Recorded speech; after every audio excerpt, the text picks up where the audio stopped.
Yoga video production checklist. In this video, I will talk about my new video production checklist for creating a yoga video. Hey everyone, this is Sharon Ross with Marketing Technology Coach, and I invite you to join me as we learn, apply, and share marketing strategies to grow our businesses. If you think what I provide is valuable or useful, please comment, subscribe, and share. I love collaboration. So today is a special edition because one of the other things that I do is I am a yoga instructor, and I have been working on some video series. And earlier today, I had an opportunity to what I thought was going to be record my next video. However, best laid plans and all that, I did record it, went through it. It was a really good session. And then I realized I forgot something. So I'm going, all right, well, all is not going to be lost because I will use it as content today. And I'm actually streaming to my other channel as well as this channel for lessons learned. And hopefully this will help somebody else out as they do their video production. So I have formally come up with a checklist now. I didn't before. I just sort of winged it. And for the most part, that did work. However, today I let myself down. So I figured, well, let's do a formal checklist. And that's what I'm going to share today. Let me go ahead and bring it up here, and I'll get this out of the way. So my first step is a door sign that I created years and years ago. I'm a mom, and my yoga studio is a home studio. And as I was practicing, my kids missed me, and they wanted, and even my husband missed me, and they wanted to come see what I was doing. And this always interrupted the flow. And it's like, I need to do self-care, and I need this little time to myself to do my yoga. So I developed a sign that I hang on the door, and hopefully you'll be able to see it. And it's basically representing flames. Stop. Is anyone hurt? Is the house on fire? Think. Choose wisely. Can it wait? Now, my family knows that if this is hanging on the studio door, please don't interrupt me. So that is my first step, is putting that sign on the door as I enter my studio. The next thing that I want to make sure is happening is because a part of my yoga sequence is at the end a guided meditation, which I record previously, but I play it during the session. Then I actually go in post-production and overlay a good sound recording of that meditation. But I want to do it live, in person kind of thing. I had done previously where I did a still and then I ran the guided meditation. I was like, yeah, no, that didn't feel authentic to me. So now I play it during the session. And then, like I said, I go in and I put a better audio quality version of it layered in. The next thing is I use my phone as my camera. It's got a really decent camera on this phone. A lot of smartphones these days have it. So having an external camera, yeah, would it be nice? Sure. But it's not necessary. Not necessary at all. What is necessary, because of how the dimensions of my home studio, I do need a wide angle lens. So I got one, and I have this special case on my phone, which is metal, and this wide angle lens screws into where the lens is. I chose metal so that the lens stayed in place. It didn't slip.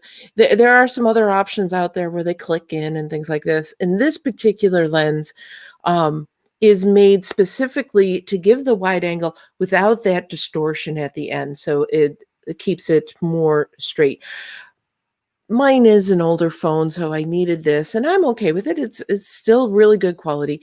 The newer phones actually have that already built in, so that's pretty cool.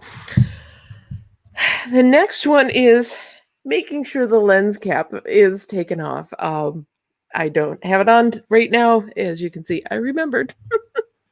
And then again, the dimensions of my home studio are very specific. So I need to adjust where the tripod is because I move the tripod in and out and to take it off for other projects.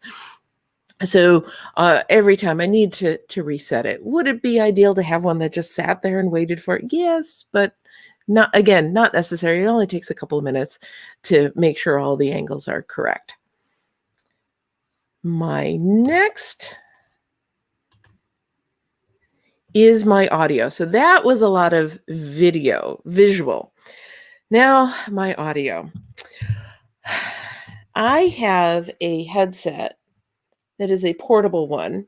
You see this in a lot of fitness people and or people who do presentations in the room, and little battery pack. This one really isn't that expensive. You can find it on Amazon.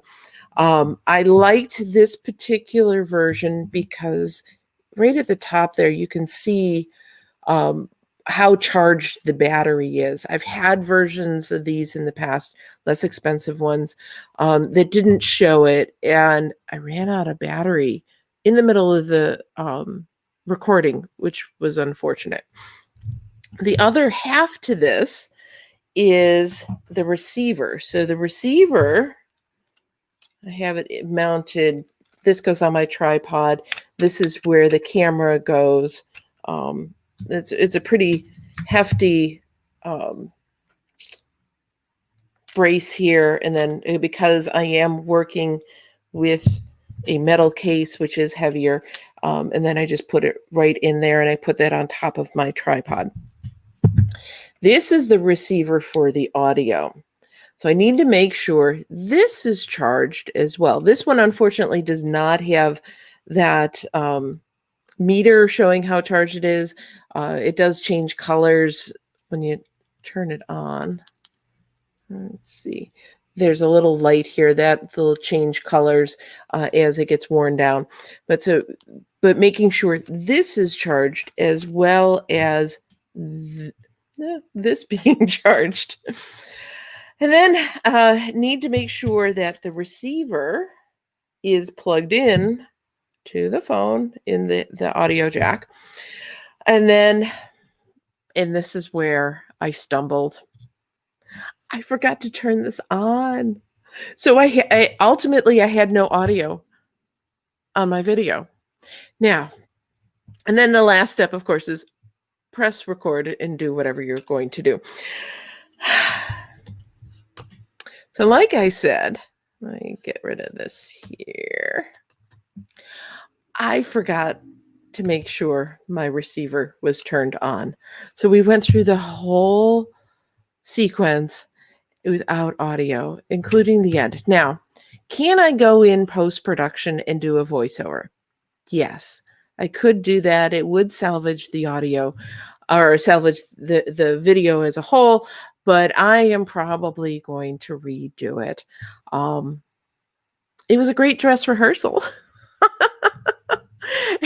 And it also gave me content for today. So that takes us to the end of the formal content of this video and to the question of the day, which is,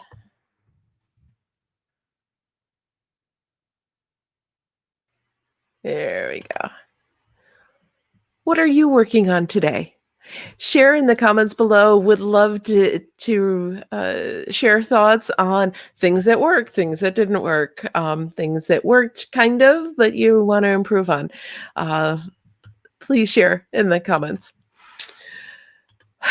Well, that does take us to the very end, which is I am Sharon Ross, and if you want to join me on this grand adventure, there's some information in the descriptions below.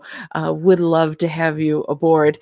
And as always, remember, imperfect action is better than no action. Like me, you'll at least learn something, right? And I look forward to seeing you tomorrow.